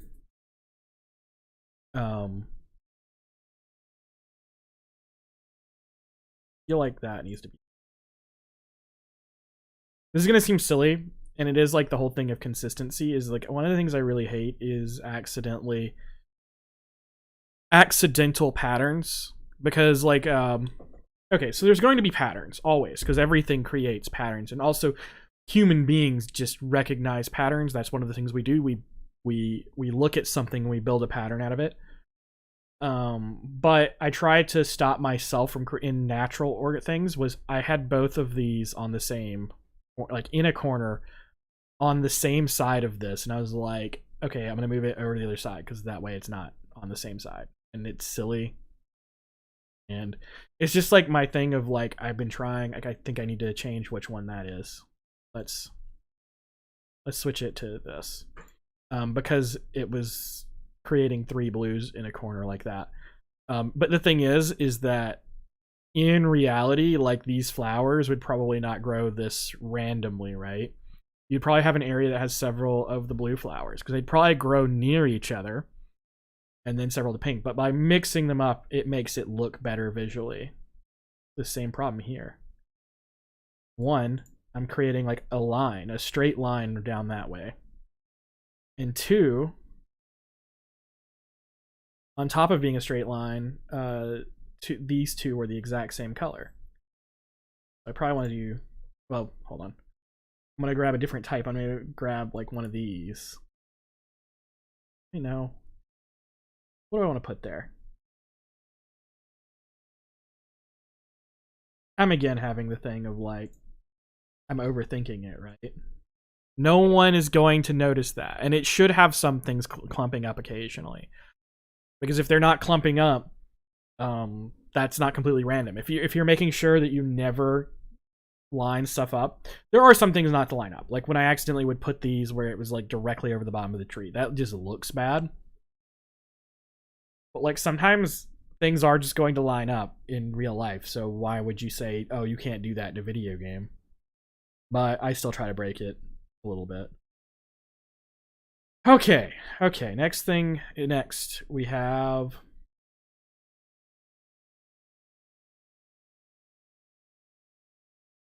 yeah, it's always mixing up. It's like the way I was doing these trees is I didn't want to end up with like these clumps being the same shape or size. Like there are ones like these two are the same, but it's like there's a 4, there's a 3, and the 2s, and I was that is the same, but I don't think it's noticeable. Like maybe I should put that there. I noticed one over here. I think it's because like of the shape of the cliff. I kept doing the same thing. Like I had 2 going this way. But yeah, trying to mix things up. It's a little bit easier on like man-made maps because human beings will build stuff in ways that are specifically symmetrical or following a pattern, and then you can do a lot of stuff. Like, for instance, this map. These rooms are the same shape because this is how a human being would map this. It's still not symmetrical because what the rooms are being used for is different. But generally, humans will build symmetrical buildings. Or, I mean, not always, but like a lot of times they will, especially like buildings like this. But you have like music over here. And actually, thinking about it and looking at it, I might flip these two. Because right now, you have both the ones with like pew-like stuff on the same side. So by flipping these two and putting the library over here and the like music room over here, it breaks up that this kind of similarity there. And then like on the second floor here, like these are non-important bedrooms and like just bedrooms. Like flipping like just flipping the way the room is mirroring it is like common in this kind of stuff where these are not like set bedrooms. These are excuse me. They're not specific people's bedrooms. These were set up like that they were staying there, and they would set them up similarly. So symmetry is not always bad, but even then, like I would make sure to like, okay, that's a different thing. This one has somebody writing. This one has like a flower pot on it. This one is entirely symmetrical, not really, because I switched these. And I think, yeah, you have a messy bed over here. Like, even on symmetrical stuff, you can break it up with little bits and in things that change what is symmetrical about it. Like, I might put a different flower pot on top. That would also, like, break up the symmetry a little bit. I could also just do like I did here. And, oh, I did. See, that one's got the rat, and that one has the open doors. But yeah, things are generally built more symmetrical, whereas when you're doing nature, you want to avoid symmetrical.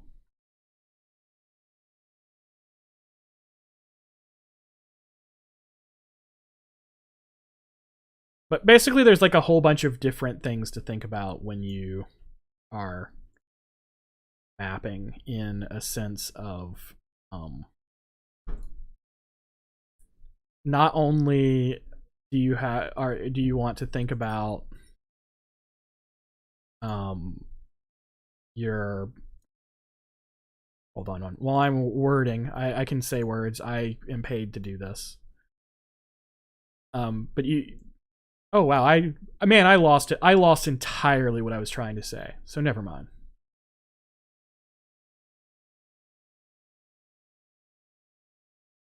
I think I was rambling at that point anyway. We're good. I think that kind of helps hide a little bit of the awkwardness of the section of where everything meets.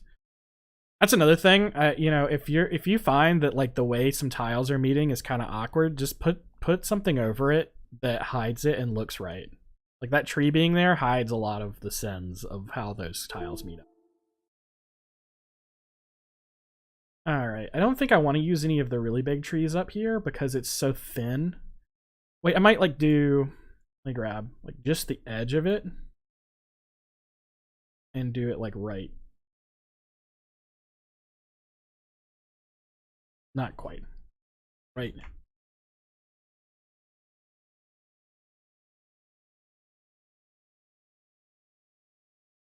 Said. Oh, what do I want to do? I think what I want to do is raise that one. Narrow areas are really difficult to do compared to like wide areas, because the more narrow an area is, the less room you have to like make variations and stuff. All right. Okay, where do we have some messed up overlaps? We have one there. Let's go ahead and go over that one. The only overlaps we had. Now we can go to putting in some grass.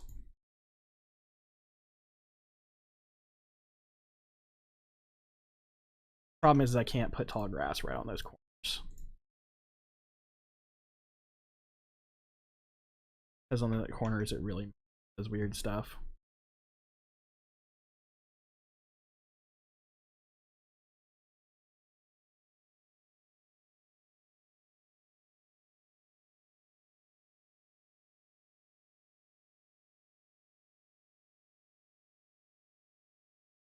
All right, and some decorations.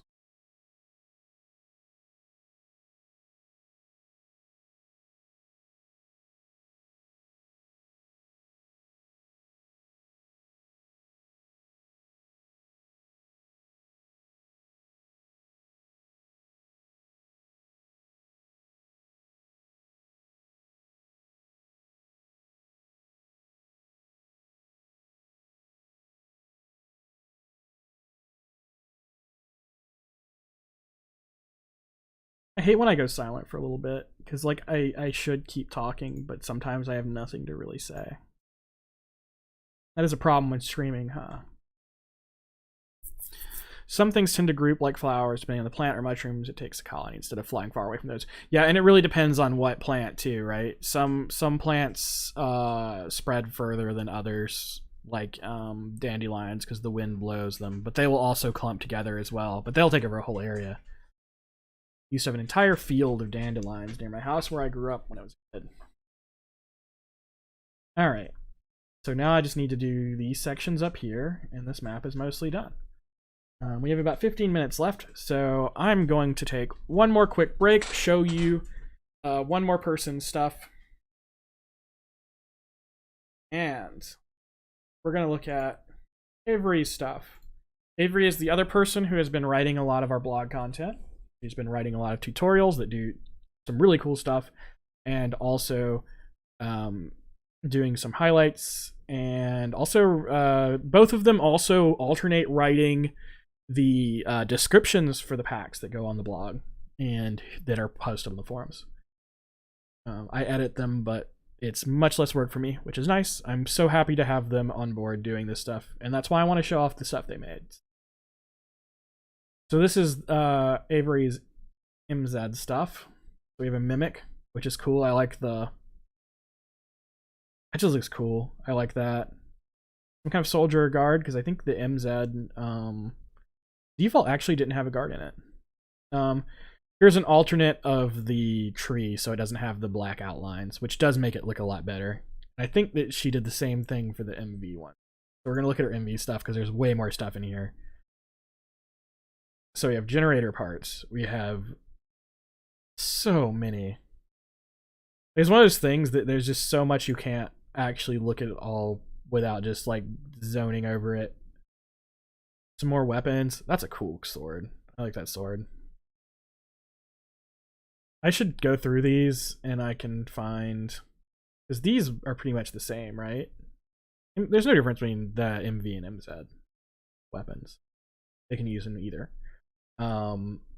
But I might like look through some of these for my character's weapons. And more weapons.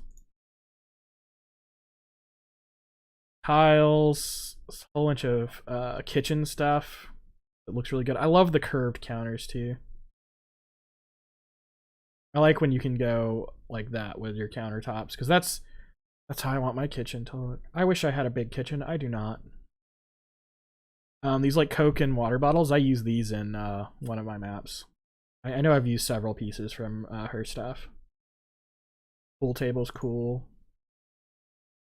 Dungeon pieces, which still once again look cool. Like you have rounded corners. To be honest, I probably could have used those instead of making them myself. But it's cool to make things yourself. And I followed her tutorial on how to do it. A lot more rounded tile walls. Oh, I like some of these variations. I like the full stalagmite, stalactite combined. Ooh, big statues. Again, I haven't looked through all of this stuff. Like, I think I have in the past, but I haven't, like, specifically done it. Oh, and she has, like, actual corners for these.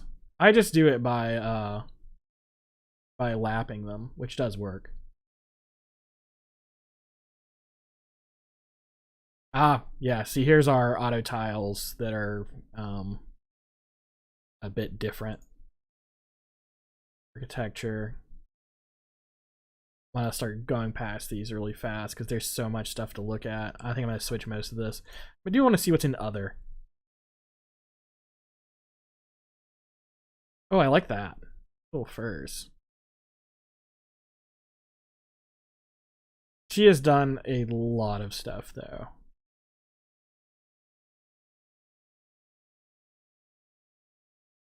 Oh, person in a wheelchair. Always good to have representation of different things, right? Oh, and then some generator clothing. Oh, like, man, I like a lot of these. I don't have a whole lot. Like, it's funny because like I have a lot to say in that. Oh, these are cool. I really like them. Like, what else is there to say? I guess how you would use them. But I think most of these are like pretty selfish. Oh, look at those guinea pigs. They're so cute. Those are adorable. Someone making a guinea pig game just about guinea pigs, but I'll tell you, guinea pigs are very dumb. It would not be an incredibly interesting game to just make a game about guinea pigs. That is really good horse heads. Horses are not, they're not easy to draw in my opinion. They're a weird shape. Like horse faces are odd, but that's a really good MV RTP style drawn horse head. And I like the nightmares with the armor, flaming armor.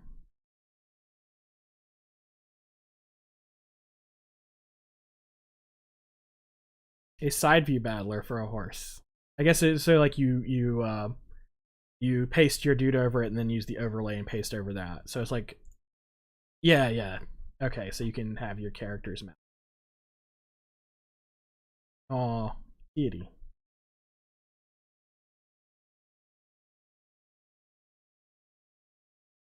And a dog battler, pig battler.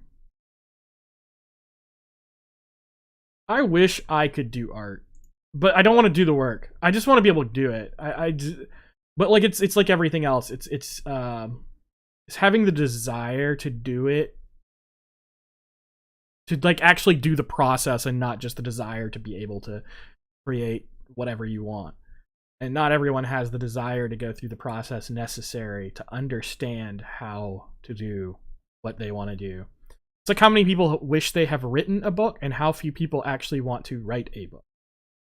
It's two different things. I wish that I could just create art. I don't want to go through the process of creating art. I want to have created and be able to make it without having to think too hard. I'm pretty sure there's a door in here that is one that I requested.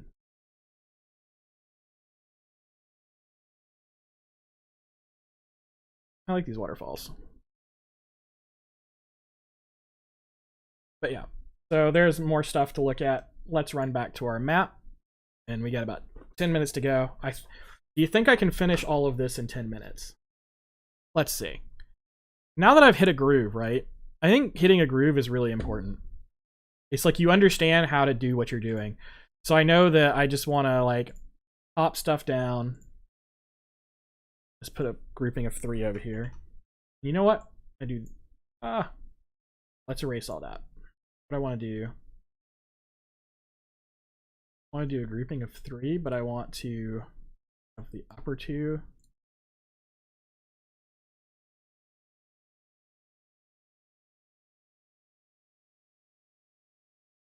But yeah, it's but anyway, going through the groove.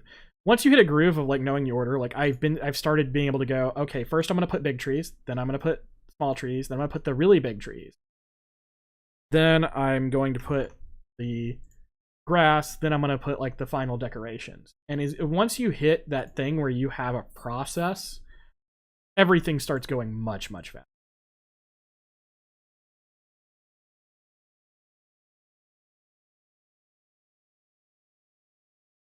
Do I want to do that? I think that would actually look good. All right, let's connect some. That's not the order I've been doing everything in, but I'm going to do it because I'm trying to think through what I'm doing.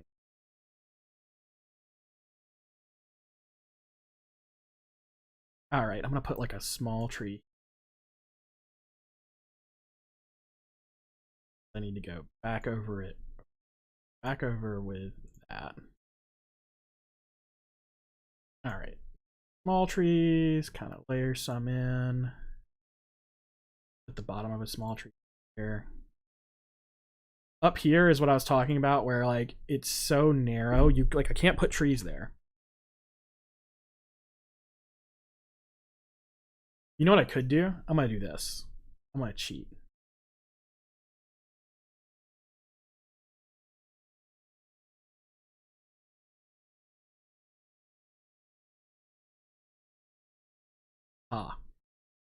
That part's just taller. Then I don't have to like figure out what to do that little narrows. Okay. And let's set some biggies. Let's have one run off the top there. Here. Here.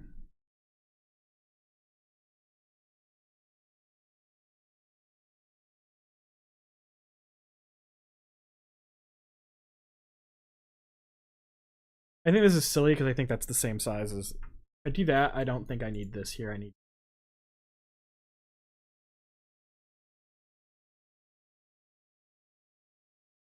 Actually, I think I need.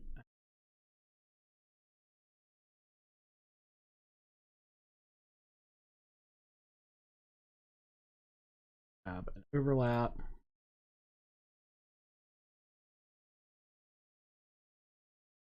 Let's grab there. All right. Let's go to one layer up.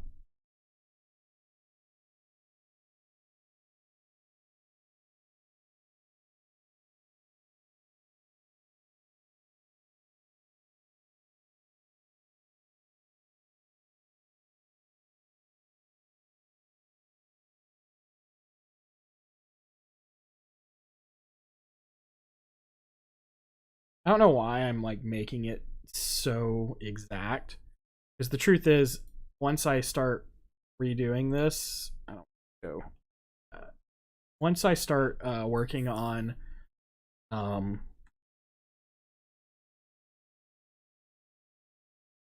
once I start redoing the map, which I always do, which again, probably silly, I know.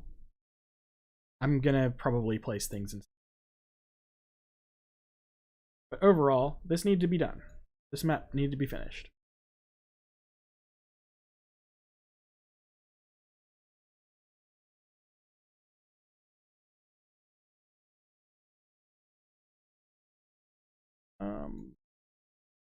I didn't put any.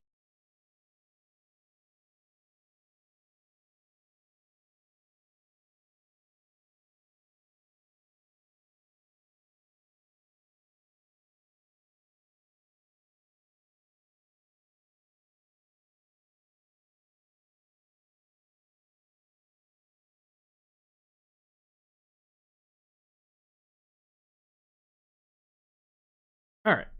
Yeah, it looks there. I think the one thing I think I need to change is that.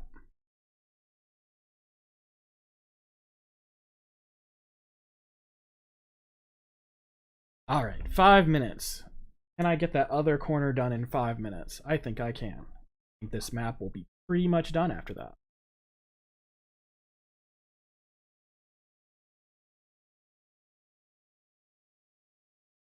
Oh, the enemy level thing. Okay, I'm cheating on that. So what I'm doing, so like Videos says he's using luck as levels. So what I'm doing is I'm not using MP cost on anything for enemies. So they can't run out of MP. So I'm just making all of their skills 0 MP and using MP as their level. I'm just putting in a number there and using that in the equations. It's a silly way to do it, right? But when you think about it, if you're not using MP for enemy attacks, if they have no way of running out of MP, if everything is going to be based more on chances of something happen or patterns, there's no reason to have an MP stat on your enemies. So I'm cheating and using that. But I know that you can assign levels to enemies using the plugins that Visistella does. It does also mean that enemy attacks and player attacks have to use different equations, and they would probably do weird things if you gave an enemy attack to a player or a player attack to an enemy. But at the same time, I'm not planning on having any overlap in those, so there's no reason I can't. So yeah, that was the answer to that, because I'm not using like a generic attack or anything. And now I only have 3 minutes. All right, I think I'm gonna first get rid of it. I think I just tossed.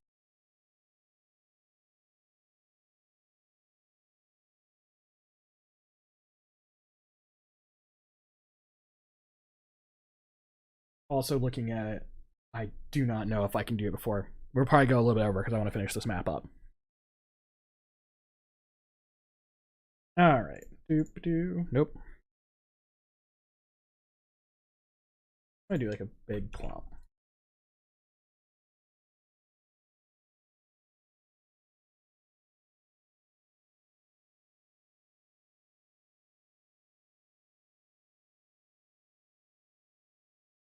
That was wrong.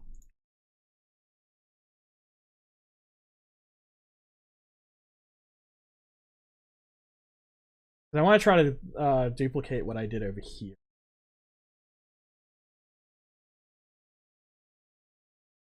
Over there, I did like a much denser.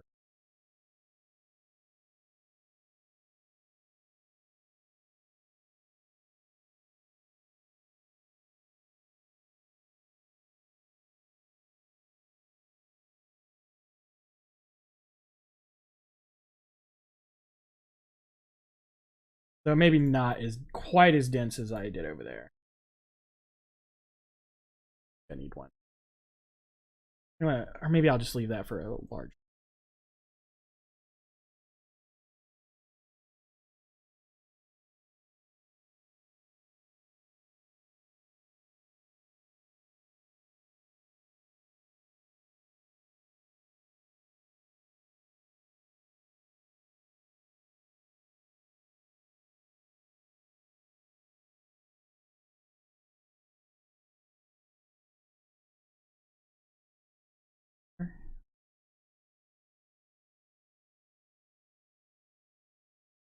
Nope. Once again, no matter how many times I say, hey, don't do that, do it again. Probably do it more.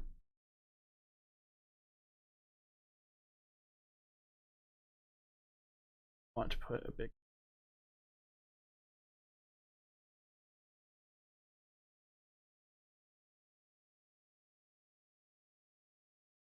All right, now let's zoom.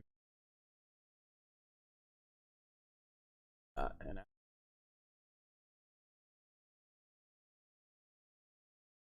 all right. We're working at a smaller spot. Why am I zoomed so far?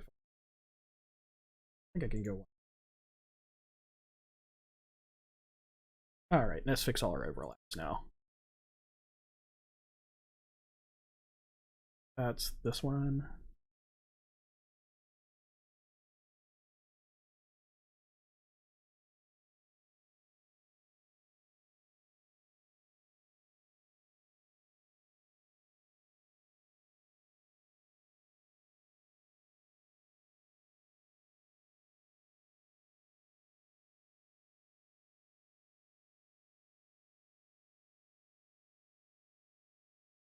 Right. And then we move to tall grass.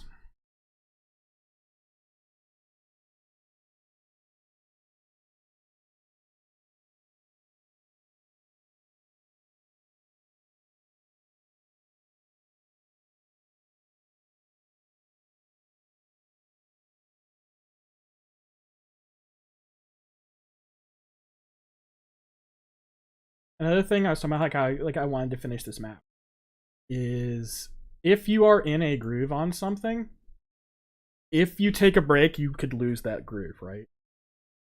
Like if I sat here and I'm sitting here going, okay, I'm like such in a groove on making this area do what it wants what I want it to do.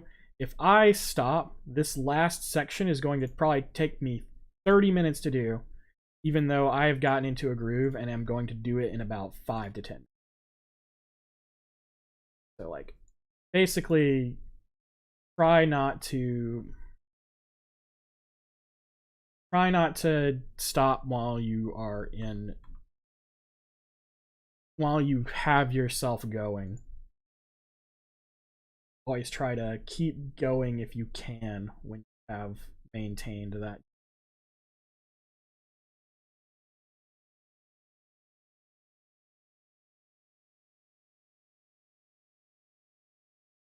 Rocks.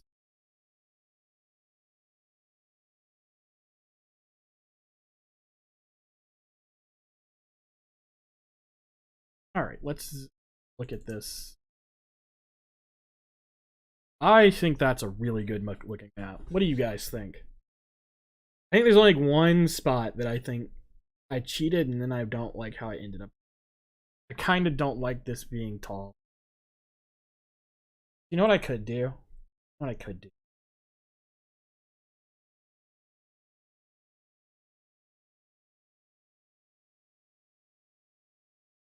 Then make the map. Edit. I like the way that looks better.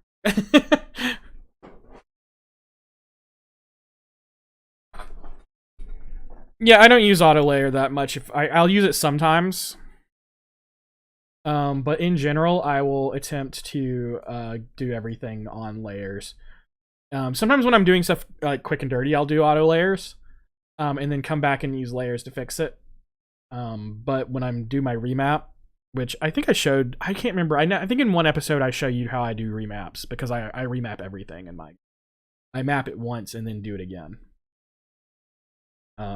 Because what I do is I record all the different tiles that I actually used in this map, condense them down. So like if you see on this one, the actual tile set that I'm using has only stuff that I actually used in my interior maps. So for instance, this cavern and this fort is all in the same map thing. Because at the end of when I finish mapping everything, I'm going to delete basically all the ones that have the full tile sets and have the smallest tile sets I can do. But yeah, I really like the way this map turned out. I think it's really, really solid. Don't have any major complaints in it. I think that like there's a few areas, like I think that maybe a little denser in a couple of areas, but at the same time having a few areas be less dense like looks normal. Actually, do you know the way to look at this? I'm looking at it entirely the wrong way. This is not how you should look at a map. Let me switch to this. Way to look at a map is always play it. I just blasted I just blasted your ears. All right, so this is the way to look at a map to see how it looks in the game. Oh yeah, my encounter system.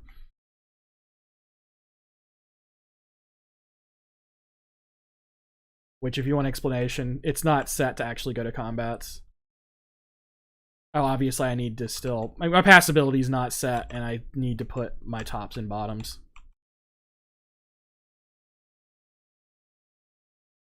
But yeah, overall, that's just a really solid looking map in game.